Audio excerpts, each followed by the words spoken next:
So, still on the topic of just awesome womenness, Renee did this awesome rap, which I know that you co-wrote for the BET Hip Hop Awards cypher. Wasn't she incredible? It was so good. Yeah, she's the best. So she said, I came to represent the ladies of our history. We know the founding fathers, but the mothers are a mystery. That's right. So, and in your play, it's really interesting because Eliza chooses to erase herself from the narrative when she discovers Alexander's affair.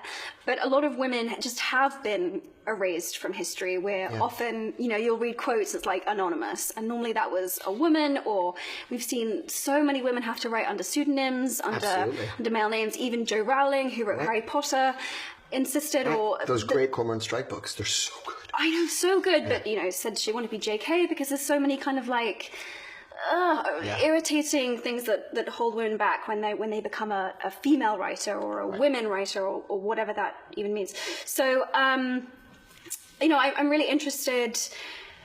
How do you think that women and men can reclaim women's history and the narratives and perspectives of women? And you did this in Hamilton. You essentially had to create these stories for women because there's just less. Yeah, there's not a definitive Pulitzer-winning Schuyler Sisters biography. No. There isn't. I had to go and do the research, and I relied on Ron a lot. And to me, one of the most moving things about Hamilton's story is that it is cradled by his wife's story. Yeah. She's the one who brings it to us. Yes. And the last chapter of Ron's book is about her incredible life and how much she accomplished. She established the first private orphanage, which still exists in the form of the Graham Windham organization, which helps foster kids into adulthood, and ran it for 27 years. And if you had put that in a screenplay, people would be like, it's too on the nose. You can't have the widow of the orphan establish an orphanage. It's crazy. Except it really happened, and it's heartbreaking and beautiful.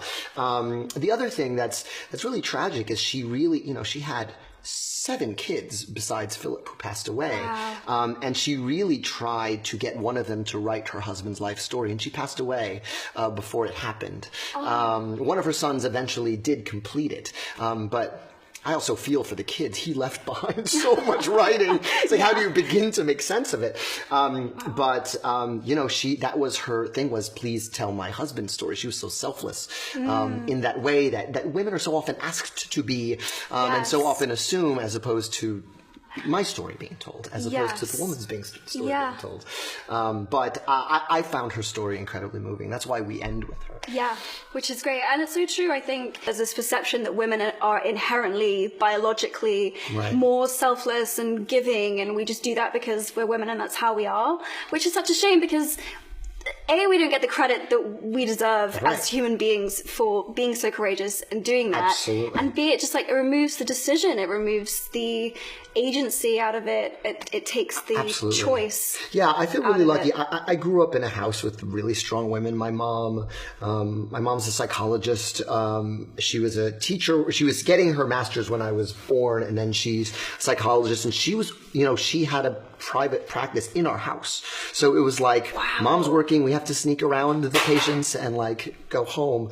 And my wife is the same way. My wife was a scientist when we started dating, got bored of being a scientist, and then went to law school while Heights was happening. So she's dumb then. Yeah, she's the brains of the outfit. Wow, actually. Yeah, that's I'm slumming it. Wow. Yeah. That's so cool. So that's, I say that to say that that thing of women are encouraging, that was never my experience as a kid. It was just, they were just getting shit done. just getting so much shit done. Yeah, that was just the thing. Wow, that's awesome. Yeah. I love that you're married to a scientist. That's super cool. I told her to go right to med school from law school. Just get the trifecta. Just why not? Yeah, just be the scientist, lawyer, doctor. Oh, wow. She was like, the last one takes too long. Yeah, it's so true. That one takes forever.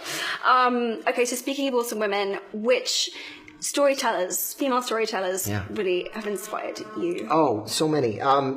Even in just the musical theater genre alone, there are so many incredible examples. I think of my friend Janine Tesori, who's the composer of Fun Home, Yes. which is an unbelievable show. If you haven't seen that, go see that. Yes, Go see that. It was part of our HeforShe Arts Week. It's amazing. Yeah, it's a beautiful, cool. and it's really, and in addition to just being an incredible, like, that's a story that you would think. People always go, oh, a musical about a founding father. Oh, a musical about a lesbian cartoonist. Like, no, it's actually the perfect form for it. And she's she and her co-writer Lisa really unlocked that. So she's a huge. She's one of my heroes.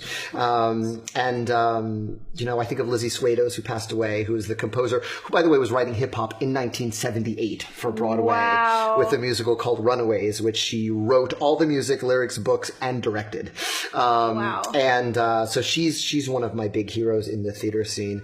And then, I think of, God, I mean, I'm thinking of all, like, the young authors growing, like, I'm thinking of Beverly Cleary, and I'm thinking of Madeline L'Engle, and I'm thinking of, Judy Blume, and I'm thinking of all these incredible, and J.K., of course, the women who raised my brain. Yes! Because those were my books. Those were just my books growing up.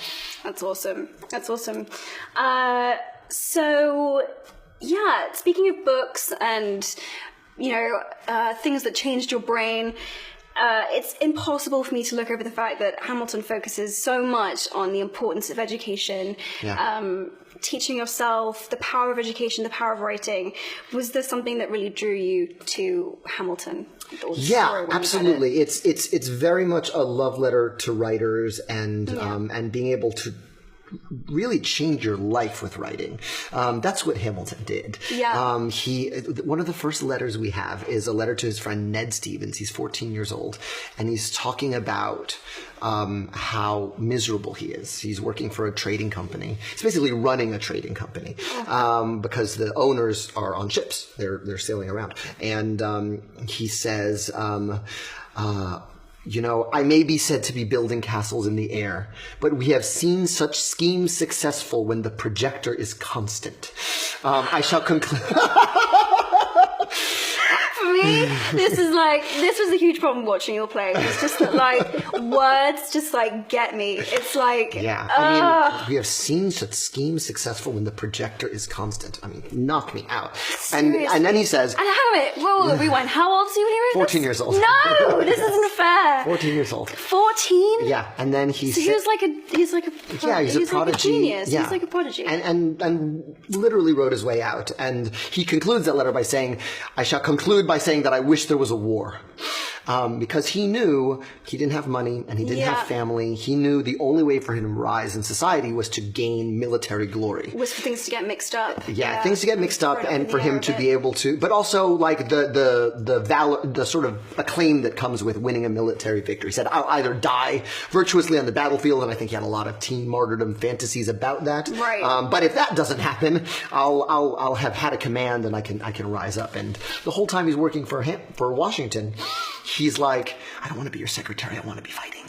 Like he's the only one on best job at the war, like not fighting, writing, doing the thing he's best at. And he's like, please let me fight. Please let me fight. Please let me fight. Please let me fight. So interesting. And do you think that's because there's this idea around as a man, that's just the ultimate glory, even though he clearly has the most amazing brain of anyone ever. Yeah. Ultimately being a fighter is yeah, I think he was accustomed to that, but I think he really understood. I think it was his survival instinct was super crazy good, and he was just like, if I leave here just having been a secretary, that doesn't get me anything. No. I don't have anything. And do you think that's also the idea of sacrifice, of what he was of the idea of sacrifice, of what he was willing to do for his country, and that he wanted to show how much he was willing to die for his beliefs, to die for this idea. Absolutely. And you see that borne out again and again. You see him take on unpopular opinions. You see him take on other popular, it's all about being the crusader. He's a crusader. Yes. Whether it's with himself during the war or with his ideas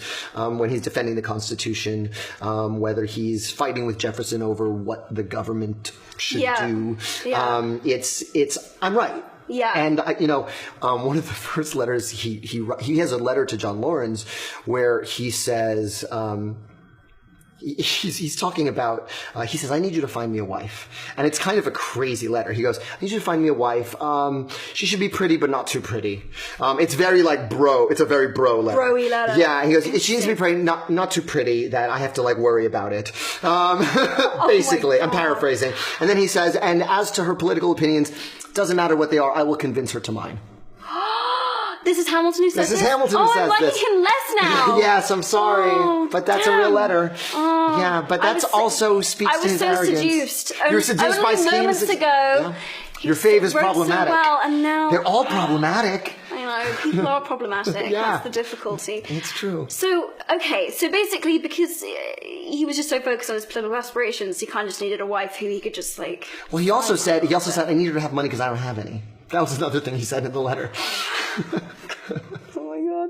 Well, actually, I mean, I guess in a way it's kind of a gender reversal in the sense that we always think it's, you know, a woman at that period of time who would have been looking to marry a wealthy man. That's true. Whereas this is kind of the inverse of that. Yes. Yeah, and he writes her actually really hard. There's one of the last letters before they get married is this very... I might win you back with this okay, one. Oh, really? He basically says... there's a lyric in the show, will you relish being a poor man's wife? That's from this letter. He says, do you soberly relish the pleasure of being a poor man's wife? And he basically says, if you marry me, like, it might, like, you might be really broke. You come from money, and he says, like, don't have any illusions of, like, being in a field with garlands in your hair. Like, that's not what being broke is like. No. Being broke sucks. It's horrible. And if you're prepared to live that life, then we can get married because I think I'm going to do great. And then you'll just be happily surprised if we end up having money. But he really preps her. He's like, well, he doesn't try and con her. He doesn't try to con her. He really like, it's a very, you know, there's the arrogant letter to Lawrence, which is like, get me a wife. And then there's this letter, which is like, don't marry me because if you don't think you can be happy poor. Yeah. You know, so it's that bedrock of arrogance and insecurity that I think makes him so relatable. He's, in 1 minute, he's like, I'll convince her. And 1 minute, he's like, oh my God, do you like me for real though? Yeah, do you really like me for real? Yeah, no, I think Hamilton's most compelling moments for me are always these moments when he makes decisions to courageously be authentic and truthful, even though it costs him. Yes. And even though that letter could have cost him Eliza, potentially. Right. She could have been like, oh, I thought you were poor, but not that poor. Actually, maybe I'm not so into this anymore.